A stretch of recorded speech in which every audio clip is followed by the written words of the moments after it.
محترم احبہ، نماز کسی حال میں معاف نہیں۔ بیماری کی حالت میں بھی نماز فرض ہے۔ کھڑے ہو کر نہیں پڑھ سکتے تو بیٹھ کر پڑھیں، بیٹھ کر نہیں پڑھ سکتے تو لیٹ کر پڑھیں، پانی نہیں ہے تو تیمم کر لیں۔ نماز تو میدان جنگ میں بھی معاف نہیں ہے۔ محترم احبہ، نماز چھوڑنا تو بہت بڑی بات ہے، تارک الصلاح ہونا تو کجا۔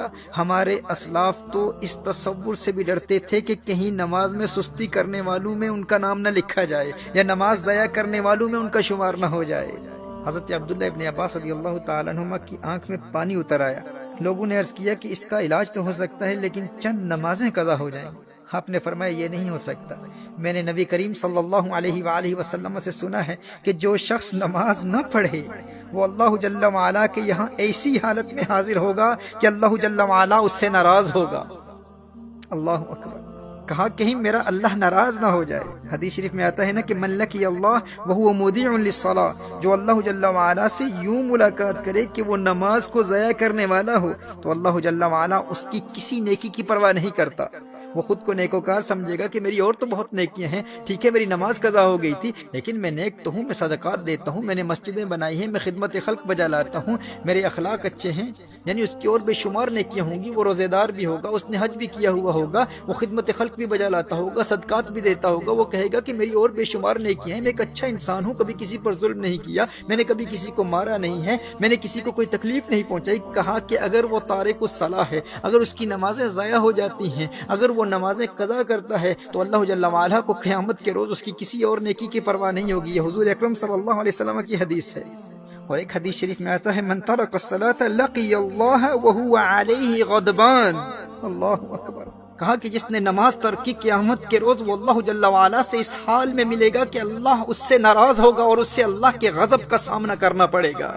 محترم احبہ، نبی کریم صلی اللہ علیہ وآلہ وسلم نے ارشاد فرمایا کہ قیامت کے روز بندے سے سب سے پہلے اس کی نماز کے متعلق سوال ہوگا۔ اس سے پوچھا جائے گا نماز پڑھتا تھا کہ نہیں۔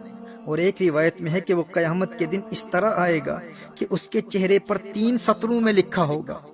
پہلی سطر میں لکھا ہوگا اے اللہ کے حق کو ضائع کرنے والے، اور دوسری سطر میں لکھا ہوگا اے اللہ کے غضب کے ساتھ مخصوص، اور تیسری سطر میں لکھا ہوگا کہ جس طرح تو نے دنیا میں اللہ کے حق کو ضائع کیا اسی طرح آج تو اللہ کی رحمت سے مایوس ہوگا۔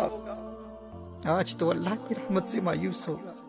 میں حضرت ابن عباس رضی اللہ تعالیٰ عنہما کے حوالے سے عرض کر رہا تھا کہ آنکھ میں پانی اتر آیا اور لوگوں نے عرض کیا کہ اس کا علاج یہ ہے کہ چند دنوں کی نمازیں قضا ہو جائیں گی۔ فرمایا یہ نہیں ہو سکتا، کیونکہ میں نے نبی کریم صلی اللہ علیہ وسلم سے سنا ہے کہ جو شخص نماز نہ پڑھے وہ اللہ جل وعلا کے یہاں ایسی حالت میں حاضر ہوگا کہ اللہ اس سے ناراض ہوگا۔ محترم احبہ، اگرچہ ان کے اس عذر کی وجہ سے نماز چھوڑنا ان کے لیے جائز تھا، وہ اس عذر کی وجہ سے ہرگز تارک الصلاۃ نہ ہوتے، لیکن انہیں اس بات کا خوف تھا کہ کہیں نماز ضائع کرنے والوں میں میرا شمار نہ ہو جائے۔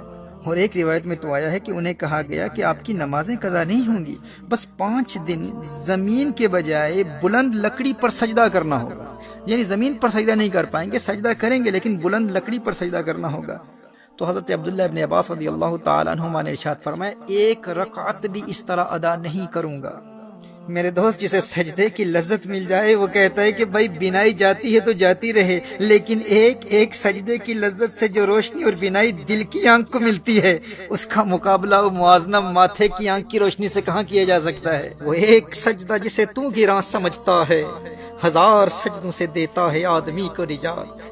وہ سجدہ روح زمیں جس سے کانپ جاتی تھی اسی کو آج ترستے ہیں ممبر و محراب۔ ویسے تو مسجدوں میں ہزاروں سجدے کرنے والے ہوتے ہیں، لیکن جس سجدے کو آج ممبر و محراب ترستے ہیں وہ سجدہ کون سا ہے؟ یہ وہ سجدہ ہے جو اس قدر انہماک قلب اور حضوری قلب سے ادا کیا جاتا ہے کہ بندے میں ایسی انقلابی روح پیدا کر دیتا ہے کہ بندہ در در کی ٹھوکریں کھانے سے ہمیشہ ہمیشہ کے لیے آزاد ہو جاتا ہے۔ در در دیے در در نالوں در بن جا ایک دردا، چول کتا کیوں خویندائیں در بن وقتاں وردہ۔ جب وہ ایک در کا در بن جاتا ہے پھر اللہ جل وعلا اسے در در کی در در سے ہمیشہ ہمیشہ کے لیے آزاد کر دیتا ہے۔ جب وہ اللہ کی بارگاہ کا منگتا بن جاتا ہے پھر کسی اور کی بارگاہ میں جولی پھیلانے کی حاجت کبھی پیش نہیں آتی۔ در در دیے در در نالوں در بن جا ایک دردا، چول کتا کیوں خویندائیں در بن وقتاں وردہ۔ وہیں سجدہ ہے لائق اہتمام کہ ہو جس سے ہر سجدہ تجھ پہ حرام۔ وہی سجدہ ہے لائق اہتمام کہ ہو جس سے ہر سجدہ تجھ پہ حرام۔